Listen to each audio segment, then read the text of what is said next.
जय श्री कृष्णा जी। राधे राधे।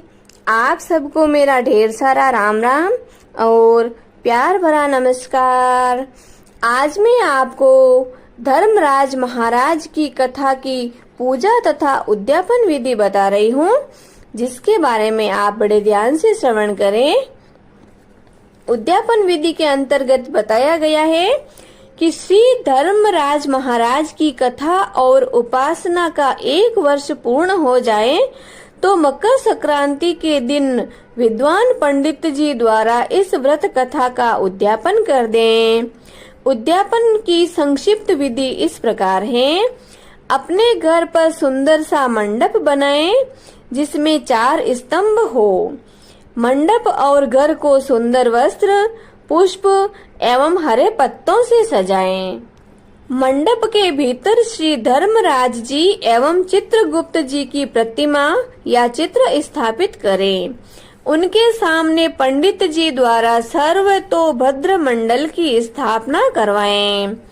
भद्र मंडल से बाईं ओर 9 ग्रह तथा दाहिनी तरफ षोडश मातृका की स्थापना करें। मातृका के समीप गणेश तथा ईशान कोण में रुद्र कलश स्थापित करें। उस पर यथाशक्ति स्वर्ण या चांदी की धर्मराज की मूर्ति स्थापित करें। तदंतर सभी देवताओं का पूजन करें और प्रधान देव के रूप में श्री धर्मराज जी महाराज का विनम्र भाव से श्रद्धा युक्त होकर षोडशोपचार से पूजन करें। पंडित जी द्वारा गणेश गौरी नवग्रह के निमित्त हवन और ग्रह शांति करवा करके श्री धर्मराज जी महाराज के निमित्त आहुति मंत्रों से देनी चाहिए। आहुति के लिए धर्मराज भगवान के कुछ नाम हैं, जिनको लेकर आहुति देना है। पहले नाम का हम उच्चारण करते हैं। अब हम आहुति देते हैं। ओम यमाय नमः स्वाहा। ओम धर्मराजाय नमः स्वाहा। ओम मृत्युवे नमः स्वाहा।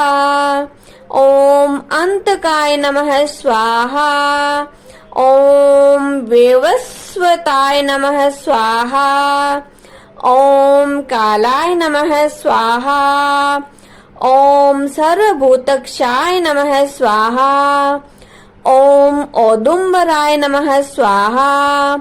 ओम दग्नाय नमः स्वाहा। ओम नीलाय नमः स्वाहा। ओम परमेष्ठिते नमः स्वाहा। ओम वृकोदराय नमः स्वाहा। ओम चित्राय नमः स्वाहा। ओम चित्रगुप्ताय नमः स्वाहा। इन मंत्र आहुतियों की 5, 7 या 14 बार आवृत्ति करें।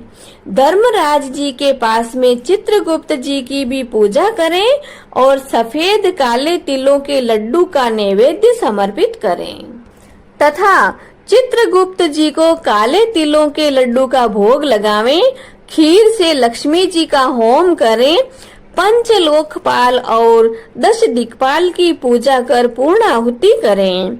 हवन के बाद ब्राह्मण सहित 14 दंपति यानी पति पत्नी को जोड़े से भोजन करवाएं और 14 बर्तन लाकर प्रत्येक दंपति को 1-1 बर्तन अर्पण करें एवं बांस की छबड़ी में 5.25 सेर जवार यानी कि जवार को मोतियों के बराबर माना गया है। जवार को भरकर गुरु या ब्राह्मण को देवें तथा दक्षिणा देकर विदा करें। पंडित जी या आचार्य को धर्मराज की सोने या चांदी की प्रतिमा तथा स्वर्ग में चढ़ने के लिए सोने या चांदी की निसरनी भी दान में देवें। सुंदर सी बनी हुई शैया भी दान में देवें, जिस पर मुलायम गद्दा, तकिया और रजाई हो। इसके सिवाय कंबल, पादुकाएं, बांस की लकड़ी, लोटा, डोर, 5 कपड़े तथा अन्न भी दान में देना चाहिए। गोदान की सामर्थ्य हो तो सफेद या लाल गाय धर्मराज जी के लिए और काली गाय चित्रगुप्त जी के लिए दान में देवें। तत्पश्चात उपवास यानी कि एक समय भोजन करते हुए अपने बंधु बांधवों को भी भोजन करवाएं।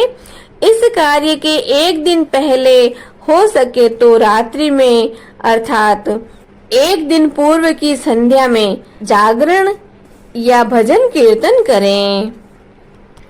श्री धर्मराज जी की कथा संकीर्तन एवं रात्रि जागरण का विधान इसमें बताया गया है।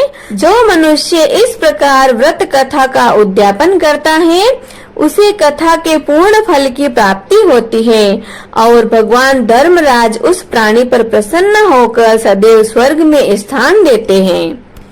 वह मनुष्य धर्मराज की कृपा से दीर्घ आयु को प्राप्त करता है।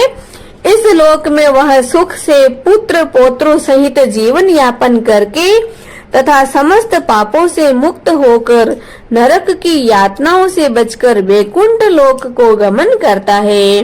बोलो श्री धर्मराज महाराज की जय। जय श्री कृष्णा जी। राधे राधे।